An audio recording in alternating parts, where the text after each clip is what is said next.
which means that announcements are going out right now to thousands of our subscribers, letting them know that we are live, and they'll start logging in. They will see the countdown clock, but they can also see us and they can also hear us. So anything that you might say from this point forward, you should be aware, well, there is a potential audience.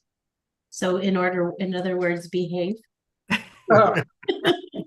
Yes. We'll try. Don't say anything that you might be embarrassed about later.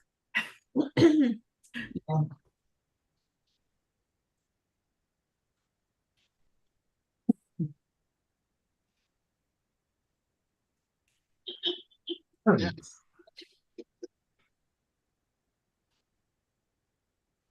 This is maybe a good time to like crack some good jokes, like super safe. Oh, perfect. Everybody amused. Good time for jokes. All right, 10 minutes until we go live. Or anything else. I mean, we can talk about, I'm just suggesting you wouldn't want to say anything that you wouldn't want others to repeat. Yep. Yes, everybody in the audience who's logging on can hear and see us now. Okay.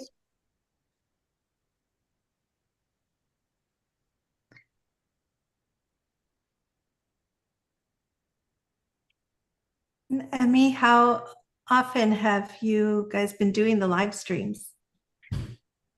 We've been doing them about every 3 weeks. And since Jeff is on the other side of some health evolution in a really positive way, I think we're back to that. So that's about typical, right, Jeff?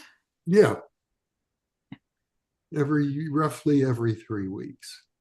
I would do them more often, but it's a question we rely on our volunteers to scrape the questions that go through the very fast-moving YouTube chat.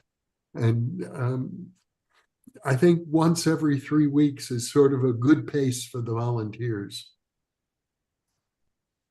Yeah, that makes sense. And do you have a number of how many typically are joining in and asking questions? It varies, but I would say typically, like for today, I imagine over the course of our 90-minute live stream, there'll be about 1,000 people. Wow. And not that they're all there the whole time. I think, people on average are probably there for 20 minutes or so. Their attention spans seem to peter out after a while, but a total of about 1,000. And then the archival video will remain up, and typically in the next 24 hours, we'll get 2,000 or 3,000 or 4,000 more people watching the archived video. Yeah. So Jeff, I'm curious, if we had enough volunteers to help with the moderation of the live streams, how frequently would you like to do them? Well, we could start maybe doing them every other week. Yeah, I think that would be nice if there's people listening and would love to help moderate. Chat in or send an email to friends@newthinkingaloud.com and we'll get you connected as a volunteer to assist us with more live streams. Like excellent programs like this one today will be. I am remote viewing. It is going to be an excellent program today.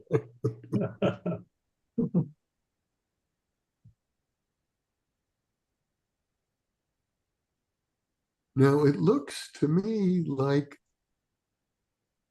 or am I wrong? Is it there? Okay. So myself and Luciano and Elizabeth just recently returned from the IRVA conference cruise, and that was very exciting. Yes, how did that go? I've been meaning to ask you. I know you've been traveling a lot, Deborah, lately. How was it? Yeah. Well, we had so much fun, and it was a little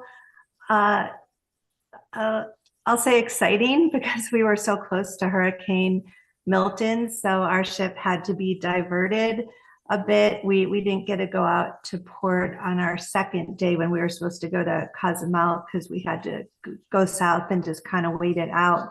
But there was so much to do on the ship, and it was so fun being together. I know I didn't personally mind that at all, and just had a great time being able to be together all the time. With the IRVA conferences, we always try to arrange it so we can have our meals together and people can get to know each other. But I would say, as far as a group bonding experience, being on the cruise was definitely giving us almost 24 hours of togetherness time. I was thinking it could be a great thing, perhaps, for New Thinking Aloud to do some kind of cruise event in the future. Not everyone likes cruises, but with you just load up on Dramamine and don't have to worry about seasickness. I think I took 3 a day and was fine. Did you get caught in rough seas? Yeah, it was rough, but I would say that only on our final day, the boat was really rocking, and it was kind of funny for those of us presenting. We looked pretty drunk, even though by then I think most of the alcohol from the night before was out of our system. But yeah, we were kind of going back and forth. But it was more kind of funny than anything else. Elizabeth, what do you think? I actually enjoyed it, especially at night, because the boat just rocked you to sleep. To me, it was really nice. But yeah, we had a great time. A lot of good speakers, a lot of fun activities. We did a lot of remote viewing exercises, which was cool. Yeah. Oh, go ahead, Luciano. Oh, I was going to say that on the last day, I think every third step, just about everyone on the boat was a bit of a stretch. Yeah, it was fun. We were bumping into each other a little bit. But yeah, it was relaxed. We had less speakers. We pretty much drew from the people that were already wanting to come on the cruise, but we did a lot more remote viewing activities than we typically get to do. And so that was fun. And our outbounders exercises were fun because we could pick somewhere. We hid one of our participants, Carl, and the exercise was use remote viewing to go find where Carl is. And of course, he was sitting on one of the lounge beds overlooking the water, having a drink. So then I think some people went and joined him, but it was really fun. And yeah, then a couple weeks before that, Lynn Buchanan here had a big celebration at his remote viewing ranch, which maybe he'll talk about during the live stream. It was a surprise party for me and from my students, and we had 88 people from 11 different countries come, and it was a blast. We really had a good time. Yeah, his ranch is really beautiful. I was so happy to be there, and just, the most incredible stargazing that I've ever experienced. And yeah, it's just beautiful out there. And I probably shouldn't say this, but we got together with Lynn's son and daughter-in-law who helped organize that event, and we're talking about maybe doing a future IRVA conference at the ranch. And so we should know if that's a possibility for this year or sometime in the near future, kind of coming up here soon. Too early to announce. So I just want to let, go ahead, Lynn. I've decided that the ranch will be open to remote viewing teachers if they want to hold classes here. It's south, but otherwise it's basically centrally located in the U.S. It's remote, but man, what a view! So remote viewing, yeah. Not that far from the Continental Divide. That's right. And not too far from where Jeff lives. Really a few hours few-hour drive. Yes, that's why we've been blessed to have Lynn as a live guest in my studio here quite a number of times. Yeah.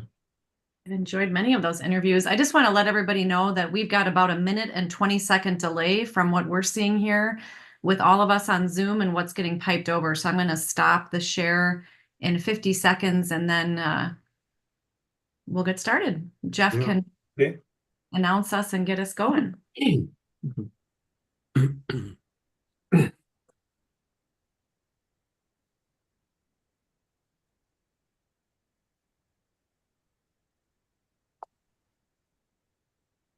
Elizabeth, it looks like you have a hurricane blowing through your room there. Yeah, this room is the hottest room in the house, so I have a fan on the other side of that that's blowing the cold air up. So my feet are cold and my face is hot. Looks cool.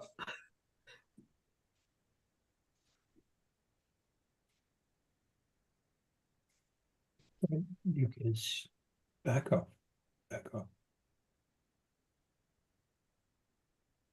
Okay, welcome everybody. I'm Jeffrey Meshlove, host of New Thinking Aloud. I'm with my co-host, Emmy Vadnais, and we have a very exciting live stream today with members of the board of directors of the International Remote Viewing Association, including President Debra Lynne Katz, who is also a guest host on New Thinking Aloud, Lynn Buchanan, who has been a guest on New Thinking Aloud many times, Dale Graff, who has yet to be a guest on New Thinking Aloud, but who I hope will come back and we can have some one-on-one interviews with you in the future, Dale.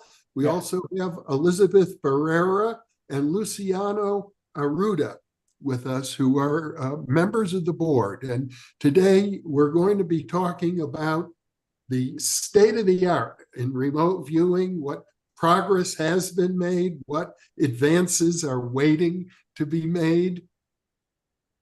And I thought we could begin this morning by having each of you make a short introductory statement, a minute or two, about your particular focus when it comes to remote viewing, and then we'll throw the floor open to questions from our YouTube audience. Lynn, why don't we start with you? Okay, 25 years ago, in my living room here, we got a group of the military remote viewers and the researchers together, and out of that came the organization of the International Remote Viewers Association. Mainly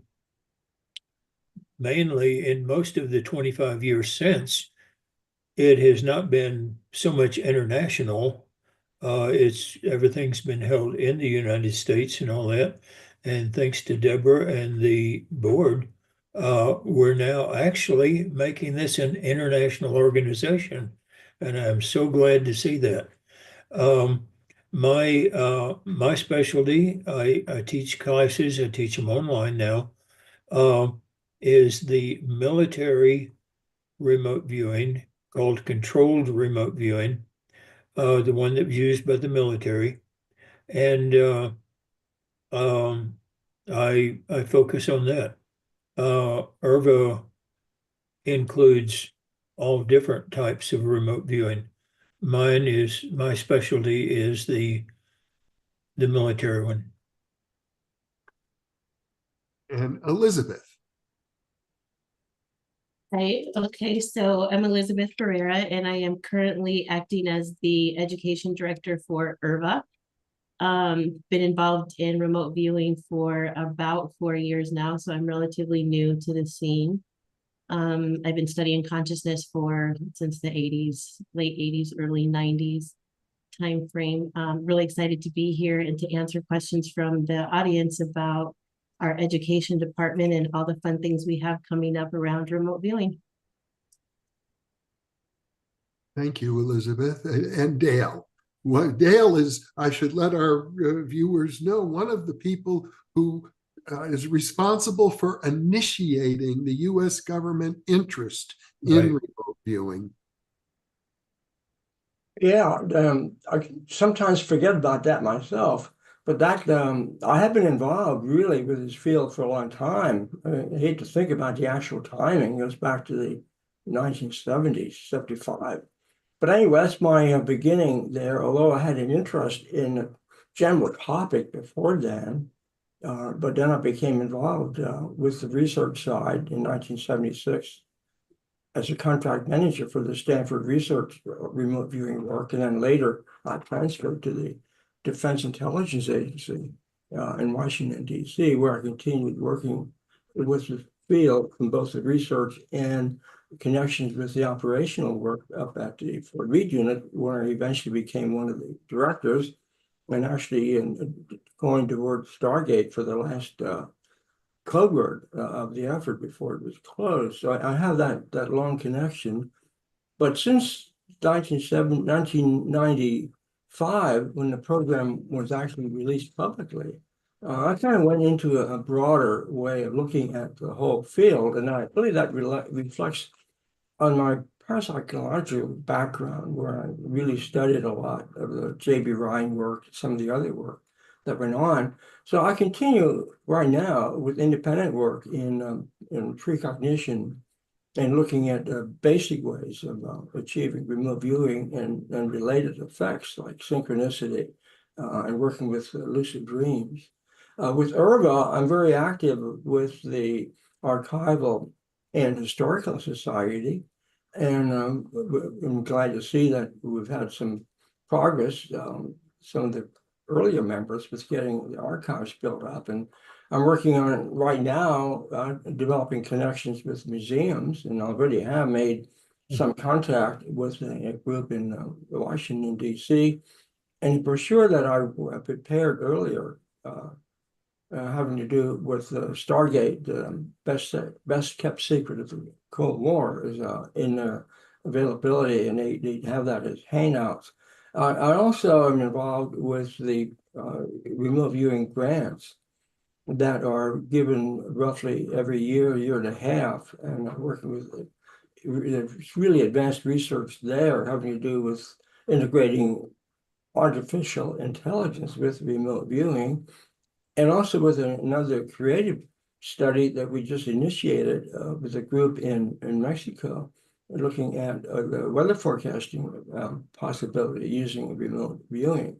So I have those interests and those connections currently going on, and I also continue with my own work and looking at ways of using AI and developing target pools for say for the citizen scientist who doesn't really want to go out and spend all their time on investment and working with large groups and making it available to anyone that wants to try remote viewing and doesn't have easy access to target pools.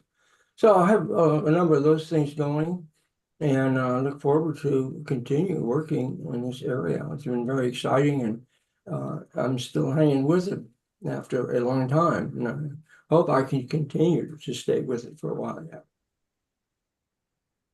Thank you, Dale. And Luciano. Sure. Yeah. So my name is Luciano, and I joined IRVA a little over 2 years ago.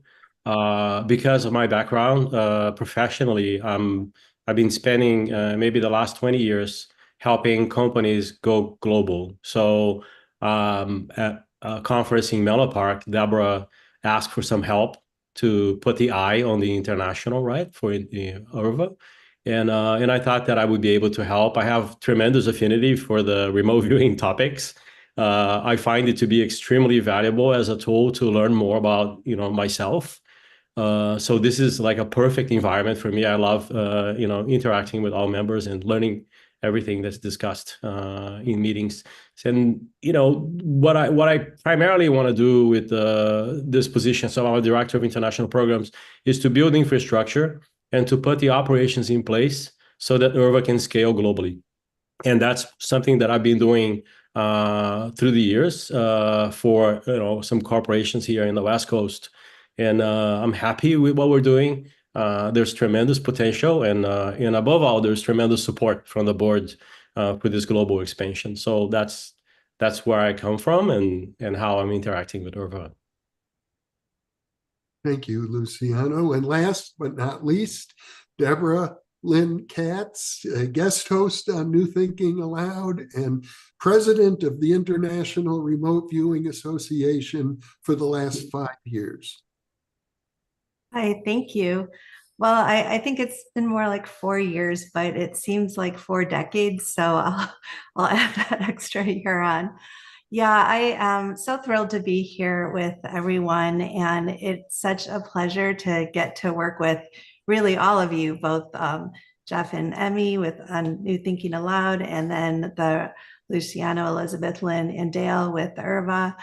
I will say for myself, I really take a bird's eye view of the whole field, and I'm kind of a fixer. Like, I always look at what needs to be fixed, what areas need attention, and then go after them. And so that's been kind of the theme of my work with remote viewing, with IRVA, across the board. What does our field need? And I started off maybe about 28 years ago. I actually have a very similar background to Luciano, where we weren't involved in remote viewing in those days, but rather other intuitive modalities like clairvoyant reading and healing and some mediumship. And then for me, I got very heavily involved in remote viewing, and specifically remote viewing research about now 14 years ago or so.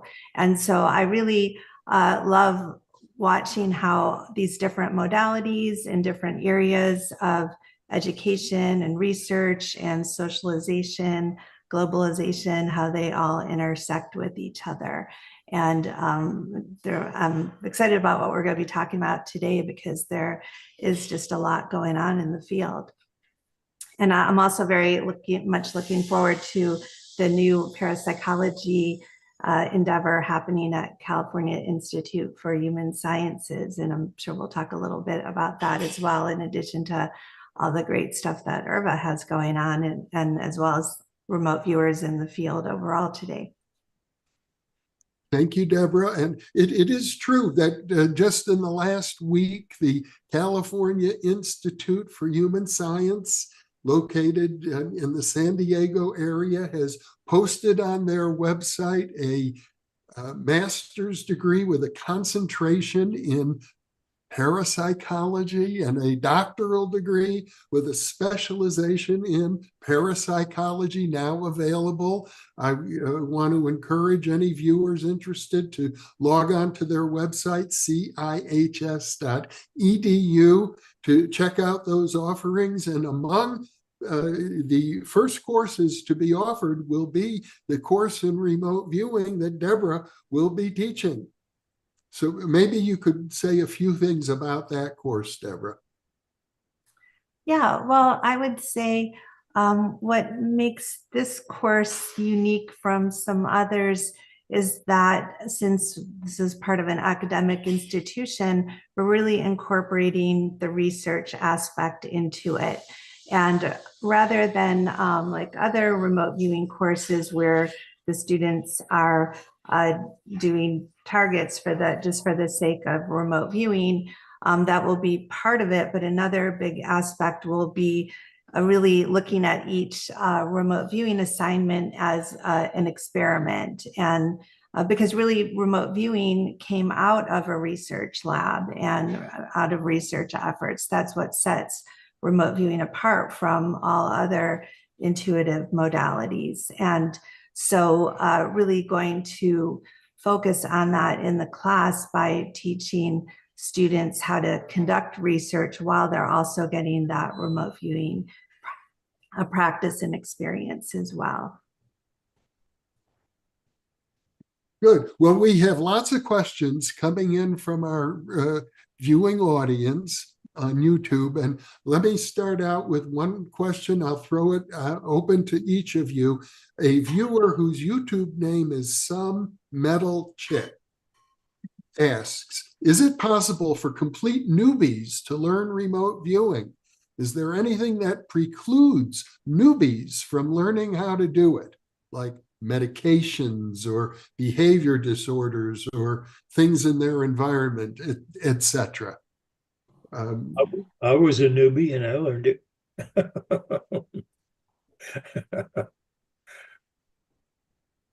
Any other comments? I think I'm the newest newbie in the board, and I seem to be hitting some targets successfully. So I'm happy with that, and it's possible. Yeah, Yeah, in fact, there's something known as the beginner's luck effect in remote viewing. Newbies often do exceptionally well. That's right. Really, maybe a little more neutral. Yeah. yeah, there's definitely some people who have much easier time than others. I think sometimes it's also about the way people think, how much can they let go of their logical mind, how much confidence do they have in themselves to even report what they're getting. So there's a lot of personality characteristics that can come into play, but it's also how determined is a person who, is willing to get past all the challenges of remote viewing. So determination is a big aspect too. I'm sure Lynn could say more about that. The thing is that it is a learnable skill. It doesn't depend on some kind of already achieved talent, because everyone has some intuition, and it teaches you to use the intuition you have in a practical way to help people and to help yourself and your family and all that. So it's a learnable skill. Yeah. What are some suggestions you have for people who are wanting to use their intuition from the remote viewing methodology as opposed to some other? Where's a good place to begin? Would it be take a class? Would it be read a book, listen to great interviews about it on New Thinking Aloud, join the IRVA community? Join the IRVA community, and I would say one caution is don't trust everybody on Facebook. All the experts there don't know what they're doing. Be careful. Yeah. Yeah, I think working with small groups, if you're a newbie, just to find some like-minded people and plug through it, and you will find as you go that things will just naturally fall into place, and you'll be tapped into the resources through IRVA and through contacts with people like Lynn and others who have great experience in teaching. So starting slow and carefully and just surveying the field and doing simple experiments and being open in a friendly environment, so you don't get the negatives that sometimes come along with the beginning process from people around you. Yeah, and I'll add, even though, yes, it's true, you have to be careful on social media, at the same time, there are so many exciting things happening, like in the various remote viewing Facebook groups. And there's a really huge Reddit group, Discord group is doing really outstanding projects with each other. And yeah, like Dale said, I mean, it's great to get into a class because you'll have instruction, you'll have regular homework assignments, but there's so many groups that are working outside of classes, just groups of viewers and people that want to do different projects. And you'll find these resources everywhere. And even if you don't have anyone to connect with at all, there's great targets online. Like Lynn has an amazing set of practice targets on his website, and which I think is sierraviewer.com. Is that right? I've been using his target practice for years. I have my own target, a set of targets that includes some unique things you don't typically find on other sites, like animals and letters and numbers, license plates, things like that to expand your skill set. There's so many. David Morehouse has a great set of targets on his site. And IRVA has both a Facebook group that is doing practice targets, and IRVA also has a focal point target practice group.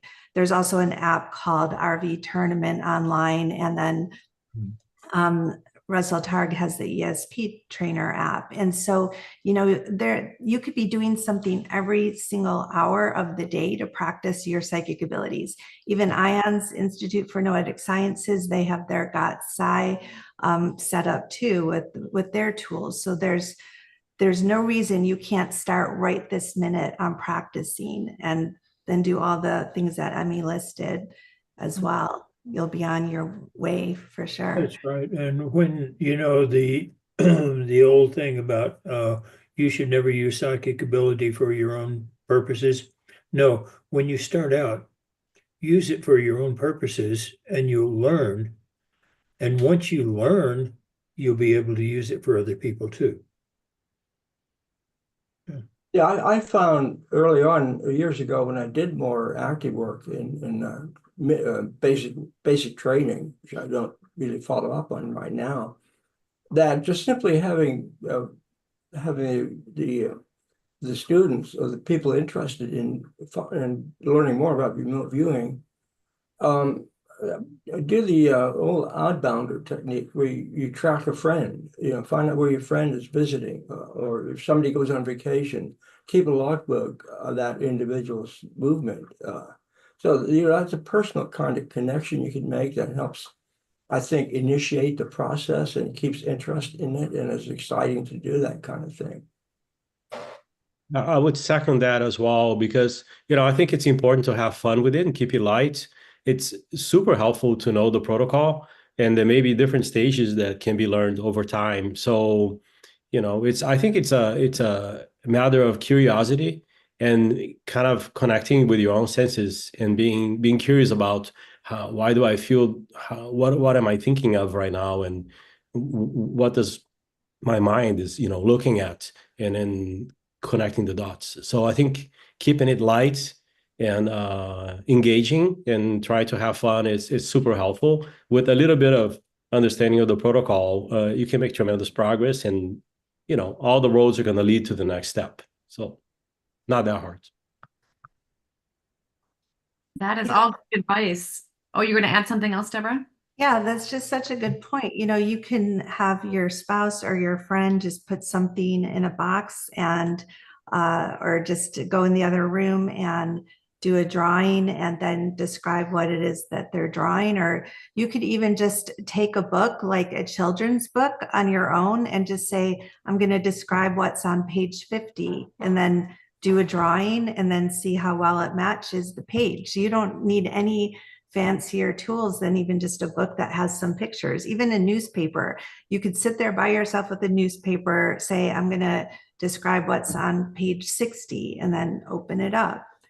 Right. There's endless ways to practice. Yeah, that's a very effective method. In fact, I used that for many years, a long time ago, and it's exciting. When you're opening the page, did I really get that next page picture or not? It's like opening a Christmas present, really. It's quite exciting. Yeah. And it's immediate. You get immediate feedback. Yeah. And then Dale's one of the world's leading experts on dream ESP and precognitive dreaming. So he's incorporated that with dreaming, where he gives them himself the task, or someone else, to dream what they're going to see in the newspaper the next day, and then does a drawing when he wakes up. And he's got incredible examples where his dream transcripts are perfect matches for what he sees the next day in the newspaper. It's really cool. He's done some great research in that area. Yeah, in fact, I've done that out to 7 days, not just next days, but that's even more challenging, but just as easy. Just as easy? How is it easy? It just doesn't seem any different, so it's easy. You already had experience with the early ones, the first day ones out. And it just seems more, it just somehow seems easier to do. It seems that there's less things blocking you. I can't explain it beyond that. It's just like you're going right to a point. This just seems easier. Again, it's a subjective assessment. And the time doesn't seem to get in the way of getting information, is what you're saying, it sounds like. In other words, you're programming your dreams to give you information about what will be in the newspapers 7 days in advance. Yes, correct. On a certain page, because I found for this particular series of experiments that I was doing at that time with a colleague of mine, and in fact, she's probably listening in. That was Patricia Cyrus from Florida. And she was working in the remote viewing side, and I was working with the dream side. But it was basically just setting your mind to say, okay, my objective is to perceive information that's on page 7A, 7 days from now or 3 days from now. And that's really all it was. That was the objective. And in addition to intending to have as much detail as possible presented, either in the remote viewing session or in the dream protocol. So intention is very significant in allowing the information to come. Yes, absolutely. You have to intend, you have to be open and focus and intend or hope. Well, I don't want to use the word hope. That's not that good. We just intend to succeed. I desire to access that information. And sometimes it helps with the cool down phase. I think Joe McMoney coined that phase, although it's been used a lot. So it's a period before you do the session to actually develop a mindset, so to speak, and intend that not only will you succeed in a task, but that anything else is excluded. You don't want any noise. You don't want any disturbance. You don't want anything that's not the target. So it's sort of a two-edged intention, which sort of clears the path. It's been my experience anyway. It seems to work quite well. Because you have a positive expectation, which allows the information to come more readily. Yes.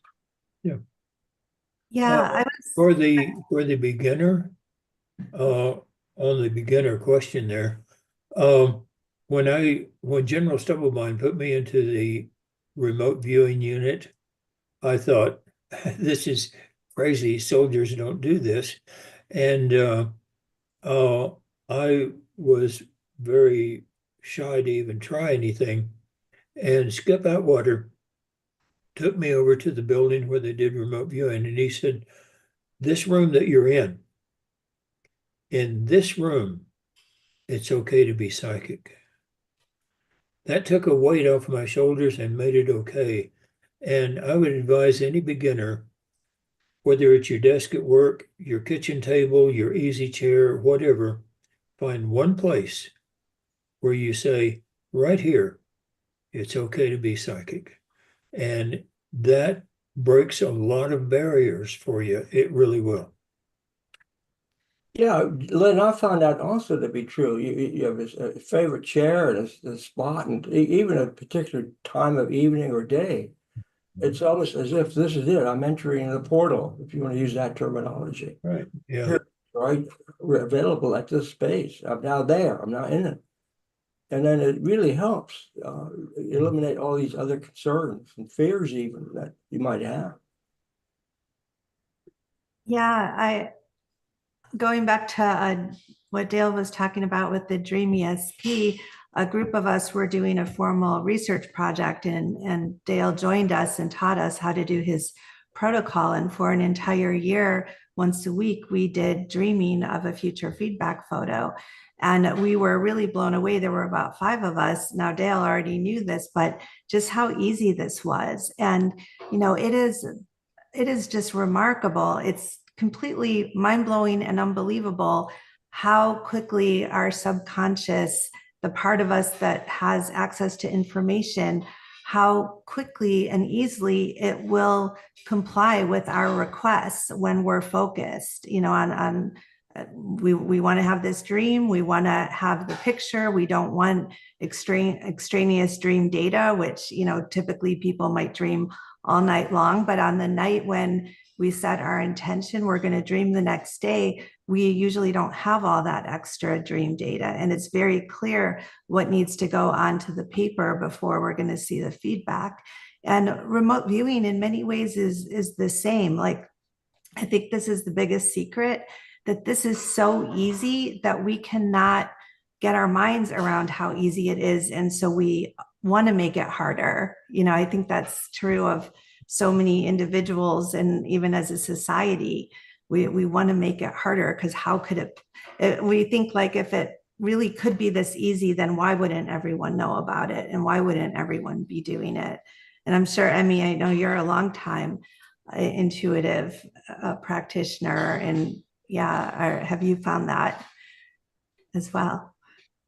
The easy part of it and how people, well, yes, I believe we're all intuitive, and I believe we all have moments of it, but it's learning how to grasp it. And people talk about intuitive development, and that's even the title of my book, but that's a misnomer. And I know Jeff has been the president of the Intuition Network, and really it's about uncovering this part of ourselves and finding out how we naturally do that. In fact, we have a question here from one of our fabulous volunteers, Pablo Giraldo, who says, do you have any advice on how to start a remote viewing interest group locally? Any advice on how to contact potentially interested people? And are there any particular physical or psychological traits common to natural, he's putting in quotes, natural, exceptional remote viewers?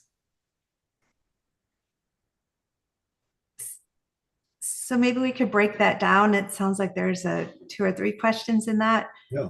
It's a couple questions. You're right. Yeah. So basically how to get started with this, and how to maybe find some interested people so that they can, you're suggesting though, Debra, that this is something you can do individually, and Dale has said that as well, but it sounds like Pablo's interested in working with some other people.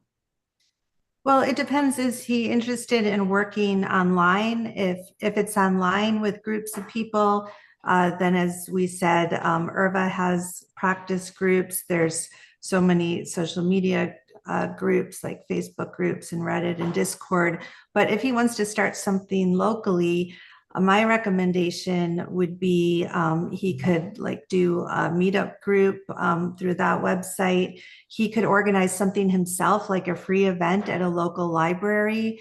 We'll bring in people, and usually you can, a local library or a community center, you can usually have a gathering for free. And, you don't have to be, some long-term expert, but just say, hey, I want to get together and do this.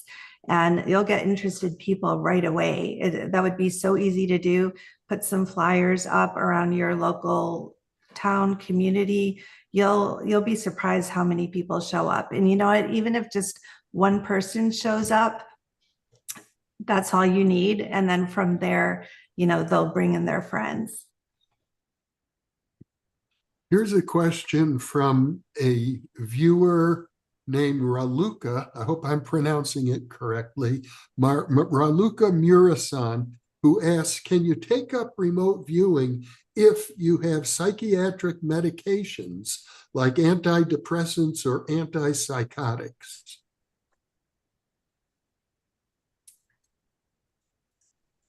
Lynn, do you want to respond to that? Or My dog is barking right now, so I'm silent.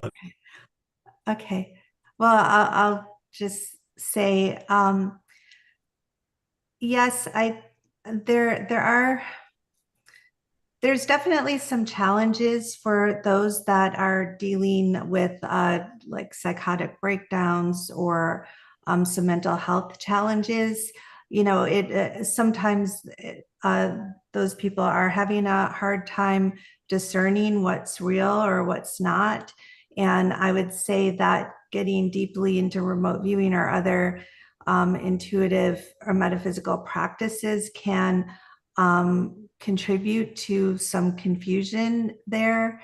And so I think first and foremost, someone who is dealing with those problems, perhaps getting into meditation where they can find a way to ground themselves, get centered, could help. But at the same time, maybe getting into the body, breathing. But the important thing is to really get very stable in one's life first, because these practices can have effects that, make you ungrounded or kind of make you less attached to the physical world. So if you're already having those problems, I'd say do everything to get really stable in your life first on every level, physically, mentally, emotionally. And, that doesn't mean you can't still, do some fun exercises, but you just do want to be careful.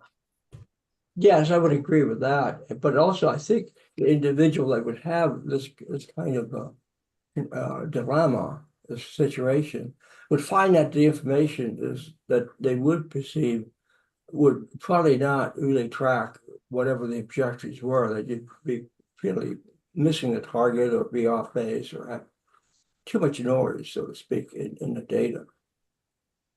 Yeah, maybe one would need to be able to discern the noise from the data. I know I got to interview psychiatrist Manuel Matus here on New Thinking Aloud. He's rest his soul, passed a few years ago, and he talked about how it's very normal for people to have what we refer to as hallucinations, but it's being able to discern the information. I have a close family member who has been diagnosed with schizophrenia, and they are very psychic. In fact, I feel like they're bleeding into some other dimensions, but then it's like Deborah's saying, is being able to stay grounded within that and discern, which is always a great question. What's reality?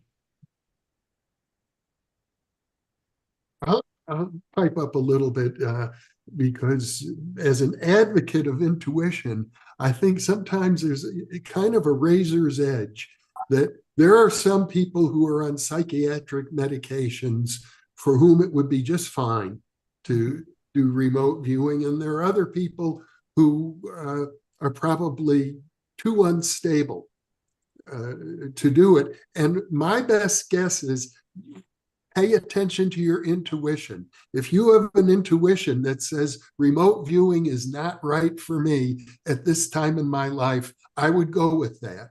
And if you have an intuition that says, I think it would be fine to attempt to do remote viewing, I would trust that too. Although even then, one needs to be mindful of the normal human capacity for foolishness. What are you talking about? And don't start learning remote viewing with the idea that this is going to solve all of my problems psychologically. It opens you up more psychologically. It can solve some problems, but that's not the purpose of it. The purpose of it is to help other people. Yeah, can we talk a little bit about the benefits and what you all are excited about in the field of remote viewing? Because I know this live stream is about the current developments. And so for those who may be new to it, or maybe even people who have been using remote viewing, they might not realize some of the other ways it can be utilized. Because I think it's very diverse, isn't it, in the applications? Oh, yeah. Coming into the civilian arena, we have found so many applications for it. Treasure hunting, we've done a lot of space research, moon development research, and so on for the companies that are doing that. We've done a lot of scientific research and development. We've helped police in finding missing children. Like in the military, we tried to find the information that would help us rescue captured soldiers. And same process, just moved over to the civilian arena. Other things, like if you want to get kind of crass about it, Deborah was saying, look at what's going to be in the paper, okay? Also try what's going to be on the cover of, say, Time magazine. We've done that in the military. And in that, it's colors, okay? And if you get really good at colors, if you want to get crass about it, fine. Sit at a roulette wheel and think, it's going to be red. It's going to be black.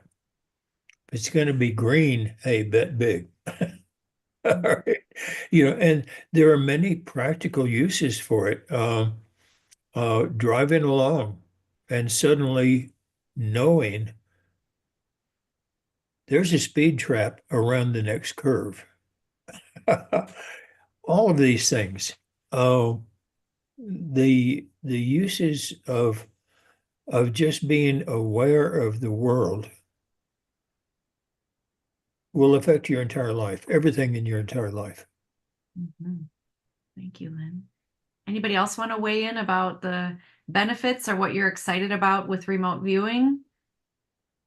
So I just wanted to speak to that person that was asking about the psychiatric thing too, about vetting the instructor that you're going to be learning from, because not all instructors have, like non-violent or whatever targets to look at. So like really pay attention to who you're learning from, like watch them on YouTube or, ask around in the community what type of targets they typically give out, just to keep yourself safe from that kind of stuff.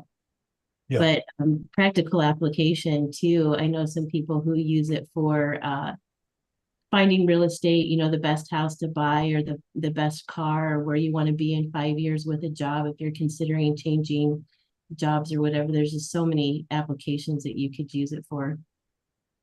And I think as you get into this, you don't even have to think about it or intend it. These things would just happen. So that overlaps not only with intuition and the related aspect of that, synchronicity. How does that work? So I think you store these features up, these abilities, these aspects that we all can experience through remote viewing training. It just sensitizes us to opening this up. And then even in an ordinary day, things happen, like you're pointing out, Elizabeth, finding something that you were looking for, maybe a car that you wanted to purchase, and there it was around the corner with a for sale sign on. So those things happen. So it's because you've opened yourself up to this larger field that goes beyond maybe what even our definition of remote viewing has. I'm always looking toward a larger perspective here, because we just can't really pin this down to one framework. It's a wider field that we plow ourselves into. Yeah, I use it so often for finding lost items for myself, my friends, looking for missing pets. That's a very common use of it. Really, anything you ever have a question about. And what came to mind was when COVID first came about in 2020, a group of us, including Dale and Nancy Smith, a former IRVA board member, we got together and we had lots of questions like, what caused COVID? What was going to be happening? Were we going to be able to have our conference, which it turned out we weren't that year? What would cure it? What was there a cure? What would be the side effects? These were all questions that we and many other remote viewers, and I know other intuitive practitioners, were looking at as well. So basically anything you ever have a question about, you can use remote viewing for. And it's really giving us an advantage over all the other ways of accessing information. Yeah, just to add to that, I think that every day, like we wake up and we make decisions about what we're going to do. And we use analytical information, logic, to justify this is maybe the best choice. But there's a point in time when we exhaust all of the analytical information. We do have some limitations in terms of processing capacity. And at some point in time, we transition into a gut decision. So I think that CEOs experience that very often, where they grab all the data, all of the metrics, all of the reasons for, this is going to be the right decision. But there's a point in time when your gut is going to basically tell you, this is your intuition. I'm going to go this way because I exhausted all of the data sets that I could use to come to a logical decision. And then that's what I'm going to do. So that's one example. And in regards to what's exciting about, what IRVA is doing and remote viewing in the near future is one thing we touched in the cruise, which is what are we going to do to make it available to the next generation. I think it's very important to have a nice and clear message to the, to younger people who are curious about it, and maybe, help them understand how they can use this in many different ways. And at this point in time, if you can reach that generation that's upcoming, creativity will take care of all possible use cases, because I think there's going to be an explosion of possibilities, because that's a very fertile environment. And I'll leave it at that. And at some point, it would be great to hear a little more, if it was appropriate, to hear about the international efforts that Luciano is doing, and also the educational efforts that are happening right now too, which Elizabeth and Jeff could speak to as well. But if we should take some questions first, that's fine too. Well, we could go in many different directions. There are a lot of questions coming in, by the way. I know unfortunately, we won't be able to get to all of them. Yeah. Here's an interesting one from Teodora Miteva. I hope I'm pronouncing it correctly, who says, "Hello, everyone. What do you think about the possibility of remote viewing being promoted to children and very young people in the future as part of their general education?" It's a good idea. I'm not on the panel, but I'm just saying. Who wants to take that? We should have been doing that a long time ago, and we wouldn't be where we are today, probably. Yeah, I'd like to say that as far as an intuitive modality, remote viewing, I would say, is the best one to do with kids. As far as, playing games, some of what we've already talked about, what's in the box, what's on the page of your book, getting them acclimated and open to their own abilities and seeing that these are very normal.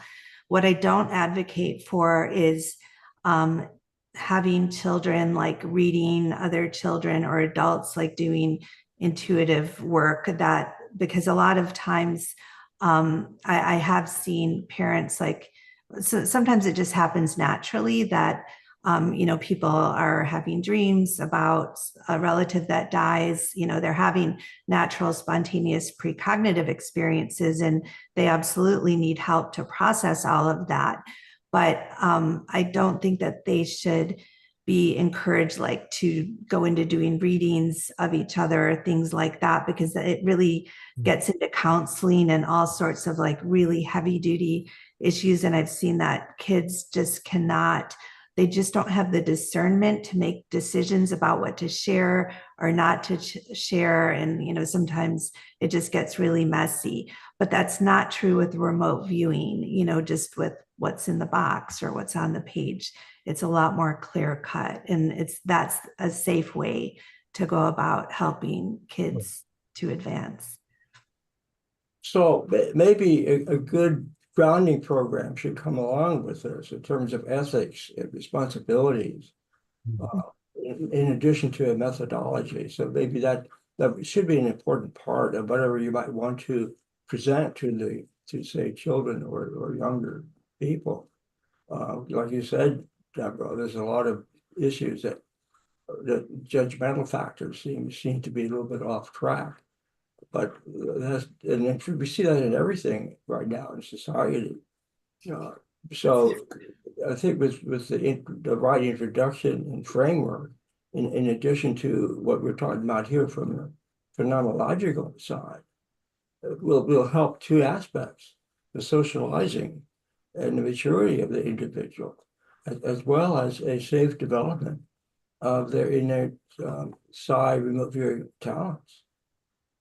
And everybody's innate intuition, right? We all have intuition. And even if we start out with young children learning how to use intuition, like I think Luciano was saying, for your own choices and decisions in life and how it can enhance your life in general. And then, of course, there's the boundaries and ethics piece that I think everybody needs to be aware of, right? Children haven't gotten the years of training that psychic is of the devil and all this and bad and all that. So they don't have those barriers. But we live in a very litigious country here. And because of that, anytime I've taught children, I've made the absolute demand that their parents will be there for the training as well. For every moment that child is getting training, the parents will be there. Yeah. Yeah, that's very important. Yeah. One thing I wanted to expand on when I spoke before about at some point in time you make a decision and you're using your intuition. The thing that I really wanted to say is that that intuition that we have, it is an extension of data collection, and remote viewing is a tool for data collection. Right. So the nice thing about remote viewing is that the protocol helps you to understand how you made a decision that you thought was an intuitive decision. You're basically using unconscious information that you applied in a split of a second. You tapped into a whole slew of information and you made a call. So what happened there? If you do remote viewing, you might be able to identify what was the information that came through because it's all data anyways. So I just wanted to come back to remote viewing as a safe protocol for understanding ourselves. And that's kind of when I introduce myself. I think that's the number one benefit of remote viewing is learning on your own, like how you process data, conscious data versus unconscious data. So I'll leave it at that. Yeah, because remote viewing really comes out of clairvoyance, which is clear seeing, but it also uses all sorts of senses. And that's most people have that ability, but it's just being able to learn how to refine that, would you say? Or I see Debra's nodding her head. Do you want to add anything, Debra? Yeah, definitely. We all have the ability. It is just, yeah, how do you intentionally go about getting the information? How do you direct yourself? How do you get more information beyond the initial impressions? So you're in more of a flow to get greater and greater details so that it can really be useful. And how do you discern from the actual data with everything else that may be just your own overlay or memories or things like that? And, one of my first teachers was Lynn here. And the thing that I so much appreciated was he did have so much insights into how the subconscious and conscious minds work. He has on his website a list of metaphors that talk about the relationship between the conscious and subconscious mind. And they're really, really brilliant. I go back and reread those a lot because this is really, it's been disappointing to me that more psychologists are not interested in remote viewing in a formal academic sense, which I think is going to be changing here, thanks to different efforts happening. And we do see more and more coming in, but this is the greatest way, I think, to learn about cognition, perception, attention. This is to me, this is the frontier that is least explored by formal psychologists. And yet we would make, advances, tremendous advances in the field of psychology, psychiatry, all of this by exploring remote viewing and what's happening during that process, what's happening when we're getting correct data and what's happening when we're getting incorrect data and what kind of data comes up and, how is the body involved rather than just the mind. Along that line, one of my students, David Shaver, Dr. David Shaver, is a psychologist and psychotherapist. He took the remote viewing and learned it and is good at it. And he's now written 4 or 5 books about it. He's spoken internationally to the psychological community at their gatherings and their conferences about the how the remote viewing, he's Jungian and Freudian psychologist, and he's written some extremely good books. If you're a psychologist, if not, you may not understand them, but he's out there telling the psychiatric community about remote viewing, and he's getting some interest in it. Yeah. I think there are more people in the therapeutic area that apply this ability than you realize. Yeah. I know as also a member of a few other organizations that do have therapists and psychologists as members, that there really are a lot out there, but they don't make it too publicly known, and they actually apply this ability in their client work. And years ago, I'd met someone, I think her name was Judith Orloff. You might know her, Jeffrey.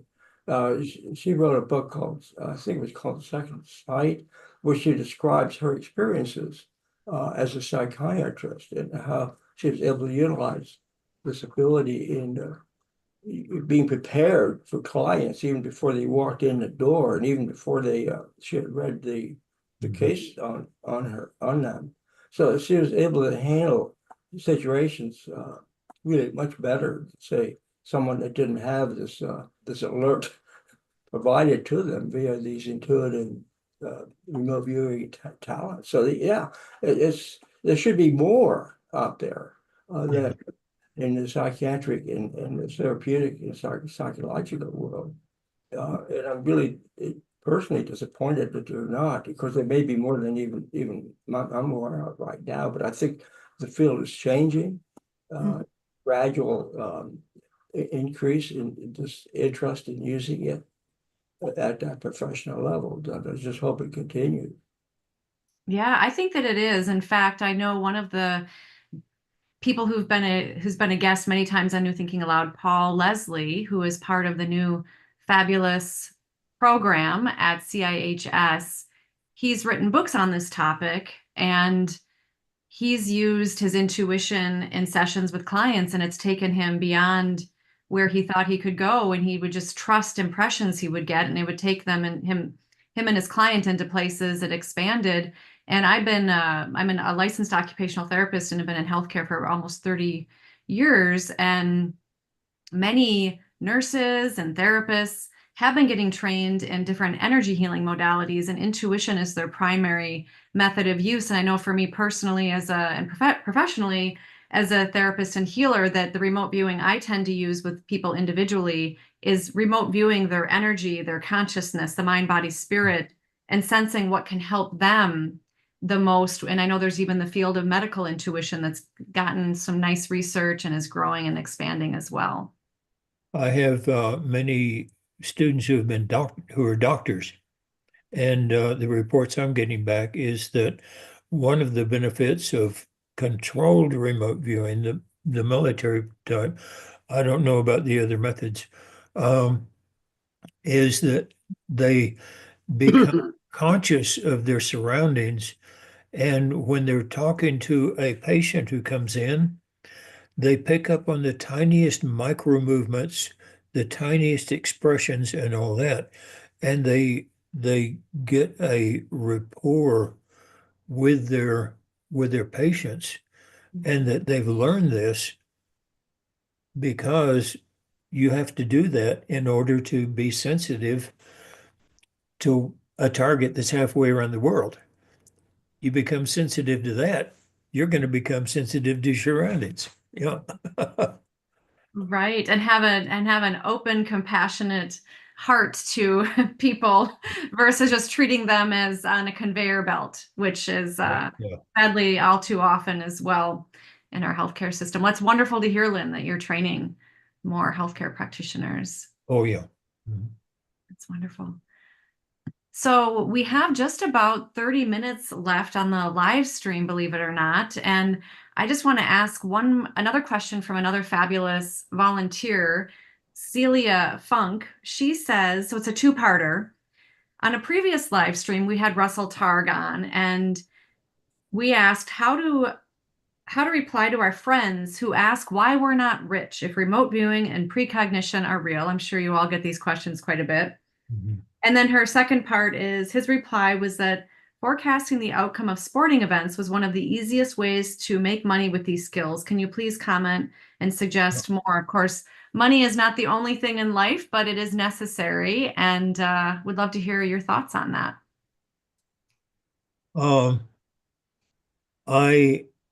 Everything, I have a fabulous home. I have 2 cars. Everything I have is completely paid for. But that, and I'm very wealthy at this point, okay? But beyond that, I have friends, I have people who depend on me, people that I can depend on. I have a dog that thinks I'm some kind of a god, and That's my the best part lawnmower, of having a dog, isn't it? yeah, my lawnmower starts on the first pull, so I'm rich, you know. Um, it's any talent, you could be the most talented person in the world in any area, right? The most talented Right. singer, musician, athlete, anything. It's what you do with that talent. It's how do you monetize it? Now, probably that question is saying, well, why aren't you using it for gambling or making money? Well, people are. I've got a book on associative remote viewing, making predictions for future outcomes of financials, sports, the lottery. And we have a lot of examples where people have made quite a bit of money. I'm part of a group right now where we're working on developing our skills to get numbers. And I'm working with 2 people who have had ongoing repeated success. John Knowles, my co-author, he's now had like 50 pick threes for the lotto that he's won. And so right now we're doing a project, about 4 of us, where we are assigning ourselves one digit, where it could be 0 to 90, I think, something around that, for the Powerball. So we're each doing 1 digit at a time. I spent 2 hours just trying to get 2 numbers yesterday, and I'm happy to say I didn't have any confidence in myself, but my number was correct. It was 16 in the 4th position. So I was like, okay, well, maybe I'm good at everything else, but not numbers. And the thing is that I haven't really worked on numbers very much. And that's what I find with a lot of remote viewers and other intuitives. They may say they're not good. And I do believe like maybe that's not the first information that's coming up. They're getting pictures first. But how many have sat there and done trial after trial, or, even 1 a week? Most haven't, but the ones that have are having success.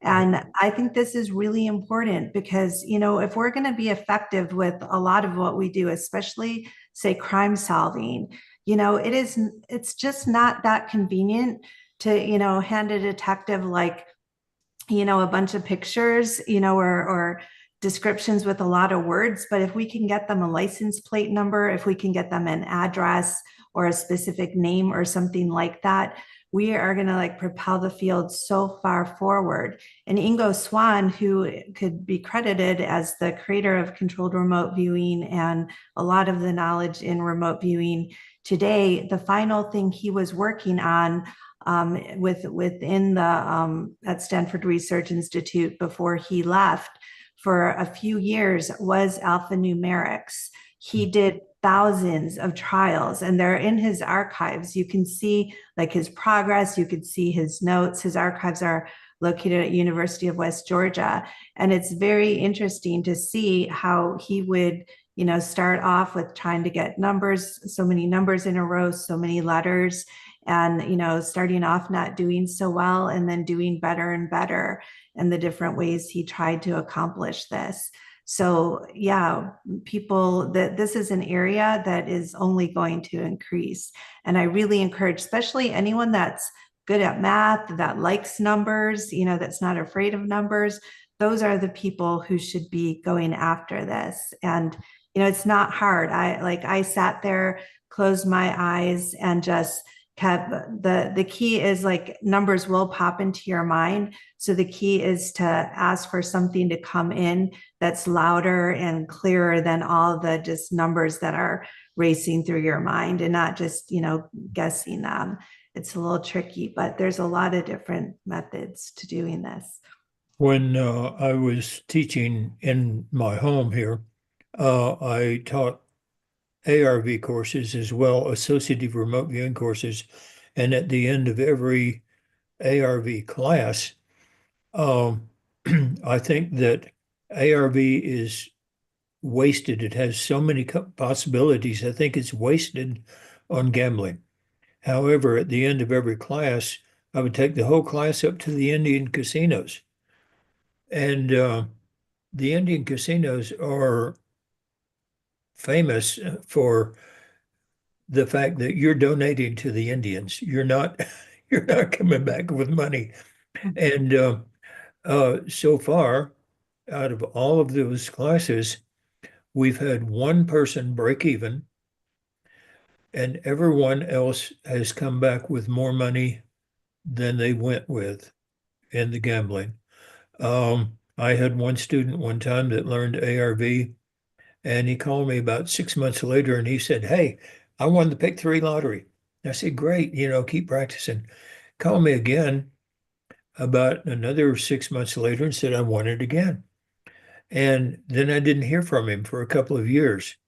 And at an IRVA conference, I think it was the one in Austin, I saw him again and I said, "Hey, how are you doing with that ARV?" And he very hesitantly said, "Well, I don't want to talk about it. I don't like talking about it anymore." And he turned around, and instead of going into the conference, he went out and got into his Porsche and drove off. So, we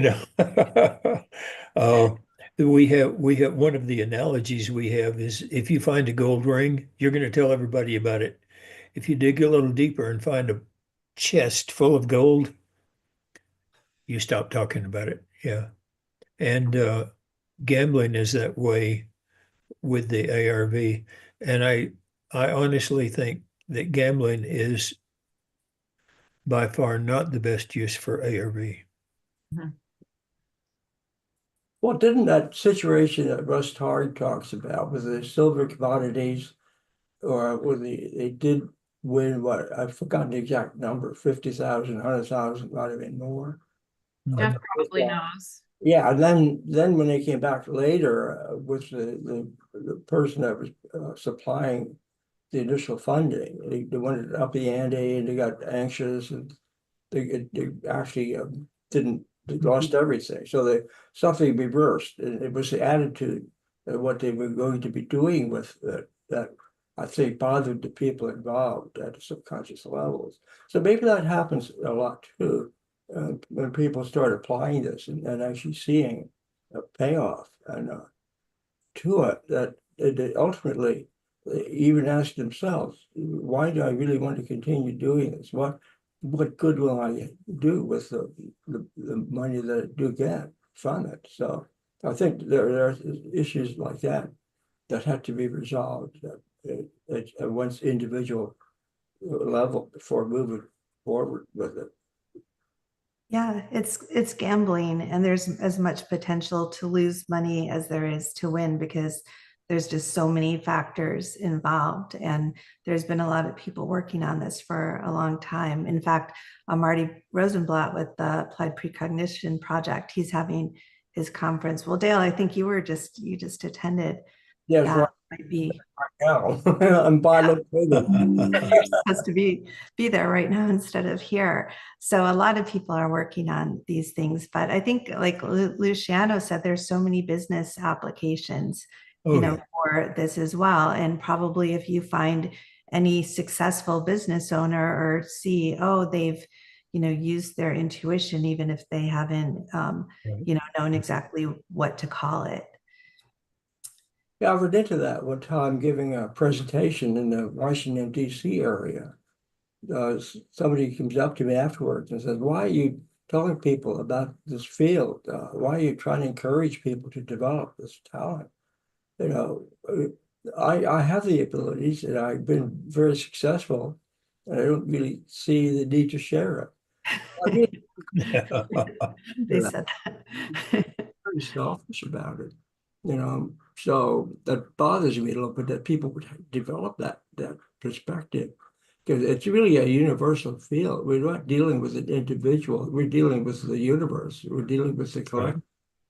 So, but I think that when you're really into it, you feel that, and really don't want to go overboard on this. You want to Right. Mm-hmm. relate a balance and beneficial and serving. Do what you can to be of service and help. Yeah. And That's along that line, I would love to see a president who could do it. Yeah, yeah. Here is a question from a viewer named Greg Bowington, who asks, what does each panel member hope to see in the field of remote viewing during the next 5 years?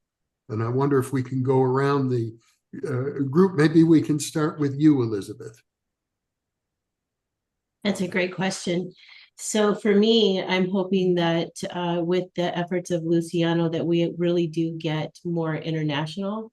I'm hoping to see the education division really grow. We're really embracing all modalities of remote viewing, getting new instructors in and helping the next generation come in safely to learn how to do remote viewing. And getting just more involved in the community and having people come in and join IRVA to grow the community. And also for everybody to get along, all of the different modalities to get along. And Luciano. Sure. I mean, it's what Elizabeth mentioned from the international side. Kind of the underlying goal here is for us to support global communities to interact with this methodology for remote viewing. And one of the things that's important is for us to have a platform that allows the community to interact with each other and with IRVA. So we have a professional membership now, which is available through IRVA, and we're kind of looking at two sides of the coin. We wanted to be able to help people learn the skills and take them through a gradual process in which they become professionals, right? And then on the other side of the coin is we wanted to reach out to the communities, global communities, and look for projects that we can assign or connect to that professional membership group. And so that's what really we want to do in the next 5 years, is to grow that. How do we get there? Is by using good technology, using the right platforms that are multilingual enabled. Our conference that's coming up in November is the first conference that will have 2 sessions in German, and we'll have live interpretation so anyone can understand what they say at the same time. This is real-time interpretation. We're going to do the same for Portuguese and Spanish. So I think over time, maybe next year when we talk again, maybe we have 7 community leaders right now, and maybe we'll have 20. And with globalization, things move quickly. So being able to scale is quite important. So from 20, you can double into 40. So I think that that's sort of the story that I wanted to leave out for everyone, that you can get involved. There are many opportunities, and this is a global community. And, if I can help, it'll be by putting a platform that allows everyone to engage from a learning side and from a client side. That's what I have in mind. Dale? Yeah, I think really my interests are in the science area, and I really would like to see more interest being developed through different sciences. And I think one of the things that IRVA can do, and we already have started to do this and have been doing this for some years now, is through the grants that we make available, like through the IRVA Remote Viewing Research Grant, and through the IRU, the IRVA Research Unit, Creative Research Award. We're attracting people in scientific areas to pick up the torch, so to speak, and follow their ideas, their creative ideas, for whatever the project is that definitely has scientific merit, not just simply benefit for the remote viewing phenomenon or abilities itself. So it helps link. I like to see a stronger link made, not just with people that already have an interest with a scientific background, but with other organizations, with maybe the American Physics Society or the APA or different groups. And this already been happening in some areas. The work has been accomplished by people involved in the physics and thermodynamics work, and trying to look at the phenomenon from a retrocausation point of view, and that's actually, I think, a good step in bringing this field into the formal physics community. Daniel Sheehan down at the University of San Diego has been making great strides in that area and bringing the field's visibility into the formal physics community.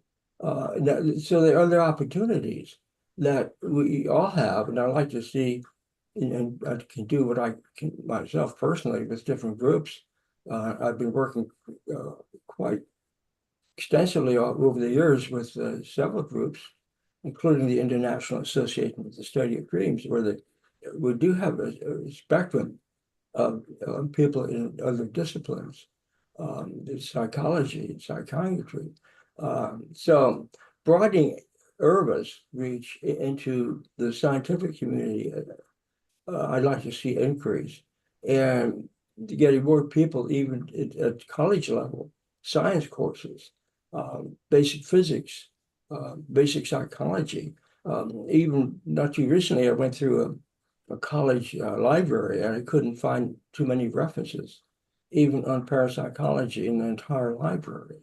And the few I found were rather negative, and they were still hanging on to the old arguments of J.B. Ryan's statistics. So there's a lot of room, and I think if we can make inroads there in the next 5 years, or hopefully sooner, but if not, at least extend it out and develop better links with all of sciences.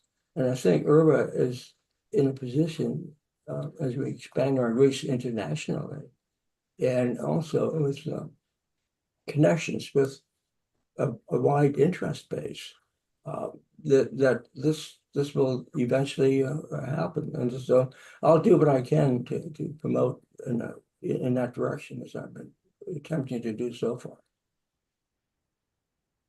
Debra?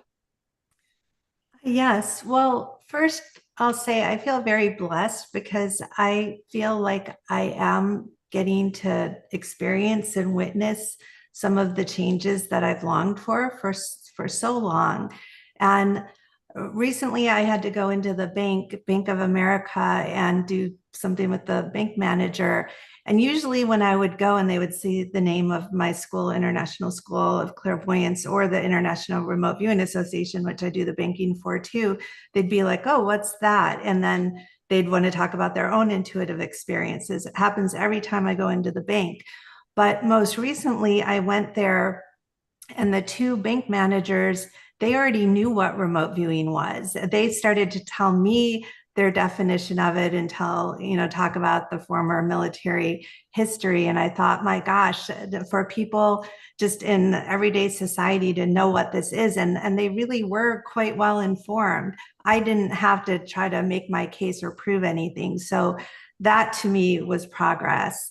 And then next, the international efforts, we're seeing an increase. We're seeing remote viewing spread thanks to Luciano's efforts and what IRVA's doing, and the different social media groups are helping with that as well. And so I'd like to see that continue. And then also in the academic areas, with the new parapsychology program at CIHS, that is, for me, I have wanted to see intuitive practices and research. And, we've had now over 150 years of very solid psychical research. So few people still know about it. They even, outside of a small group, you constantly hear people still saying, well, if this stuff is real, why haven't they studied it? Or why isn't there any research? And it's like, you have got to be kidding me. We've got so many journals that have a few that have been out for the past, 125 years or so, thousands and thousands of studies. And we just had a meta-analysis done by Patrizio Tresoldi showing how much remote viewing research has been done and how remote viewing stands out among the different parapsychology experiments as one of the most successful. And so I'm really happy to see that there, like Dale said, there is a lot of other organizations getting involved in remote viewing. Really happy about that. And the one that stands out is University of Virginia Department of Perceptual Studies, DOPS. There are two researchers there that are actually, they're going to be speaking at the upcoming online IRVA conference that's happening in November. And they are doing research right now where they're taking remote viewers and hooking them up to EEG equipment, having them do sessions. And the goal is to see what does the brain do when a viewer is on target and what does the brain do when they're not on target.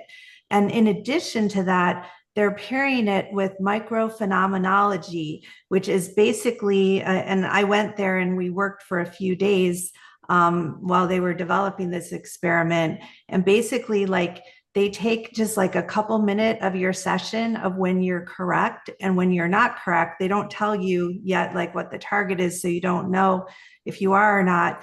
But then they take like just a very small slice and ask you moment by moment, like, what did you do with your pen? What did you do with your hand? Did you lift it up? Did you put it down? Did your eyes look this way or that way? What thought came into your mind? I have never, in all the years I've been doing intuitive work, had any researchers that really seemed to care about what I or other viewers were doing internally, right? Because most research, they want to see your output. They're not going to barely even ask you what methods you use. But here they wanted to know moment by moment, what is the viewer doing? I feel like these two things paired together, what's happening in the brain that technology can see and what can the viewer experience, is going to produce some data that is going to help us. Because really with remote viewing, it always has been an issue, how do we get more correct data and less incorrect data, especially if we're using this not for our own personal growth, but because we have specific tasks we need to do. So I'm very excited about that and about all the different researchers out there, and not just traditional researchers, but just citizen scientists that are looking at this work in more of a formal way. Yeah, in fact, Deborah, I think it's one of the outcomes of some of the research ideas we've had recently, is that they're really aimed also at attracting the citizen scientists. So the more that we get people involved at the citizen level to do this type of experimental or exploratory work in their own backyard, so to speak, that'll certainly help expand the interest in the field itself, bringing more and more people into it. And Lynn, I think this would be a good opportunity for you to mention the remote viewing ranch. Okay, yeah, the remote viewing ranch. What your question about what do I want in the next 5 years? I basically have two answers to that. What do I want personally? I have trained students now who have been working and have the experience, have the understanding, have the deep depth of knowledge of the English Swan technique, that I can turn the training over to them. I'm 85 years old. I want to stop teaching individuals and get my experience, the knowledge that I have into publication to make it available wider. And that's happening. And the other thing that's happening is to see IRVA develop. And under Deborah's leadership, it has been developing the way it should have all along. And I'm very happy about that. I'm very happy about the fact that scientists are taking this seriously. I'm very happy that I can have an interview on a radio program or a TV program, and they don't joke about it, you know. They don't take it as just comic crazy. So what I want for the next 5 years, personally, IRVA and world, it's already happening. And I'm very happy about that. You want to say anything about the ranch, Lynn? Oh, yeah, the Remote View Ranch. Sorry about that. The Remote View Ranch is still being developed. Um, I did a job for a customer, and he told me he paid me for the work, and then he told me, I won't tell you how much money you saved me or made me, but I'm going to give you a bonus. And he gave me a bonus of $100,000. And I knew the IRS was going to take every bit of it. And so I went out and bought a ranch that has buildings on it. It's in a no-fly zone. It's 5 miles from the nearest building, and quiet, perfect. It's in the Tularosa Basin with snow-capped mountains all around. It's a beautiful place. It has buildings on it, and we have developed those buildings into a training and research center. We're hoping to have some small buildings on the ranch to house people who come, but that's in the future, and we're hoping we have a GoFundMe called remoteviewranch.com, and we're hoping to get the money to develop it further. But it's just a fantastic place. You go out there any time of the day or night, and the silence is so solid you can hear it. It's just an amazing place, and I have dedicated that place to not only training and research, but also that every time we hold a class there, there will be one free slot for a military person and one free slot for the police, or a free spot for rescue people. So I'm dedicating that place to the future. By the time it gets completely built, I'll be in the old folks' home or in the grave. And so I'm doing this for the community, and it's dedicated to everybody who follows on. Beautiful contribution. Did we go around the room, Jeff? Do we have anybody else? We did. We went around the room, and we only have a few minutes left. I want to make sure that our viewers who might be interested in getting involved in IRVA know how to reach you. So the website is IRVA.org, as I recall. Yes, that is correct.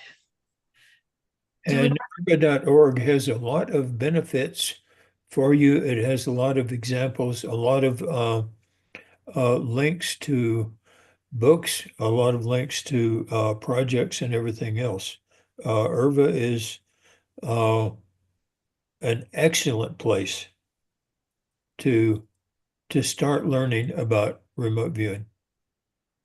We also have a brand new program called the Pro or Professional Remote Viewers membership level. And this is where those that have already met certain criteria and a certain level of proficiency, we're inviting to become members. And then they will be able to receive professional what do you call it? Referrals, because we have so many people who are writing to IRVA right now and wanting to get connected with professional and accomplished remote viewers. And so we want to have a more formalized referral process going. And we also in the future would like to have some groups like crime solving groups or groups with specific purposes that already have a management team together. So that's something out in the future, but we do encourage anyone who does have an interest in that, whether you would be ready to join now or something to work towards in the future. You know, it's not going to be like professional licensure, because we, didn't want to get into, having like a agency that says, you're licensed or not. But this will show certain credentials to give more confidence, similar to like the Parapsychology Association, where they have professional members that had to meet certain criteria in order to really be able to call themselves parapsychologists.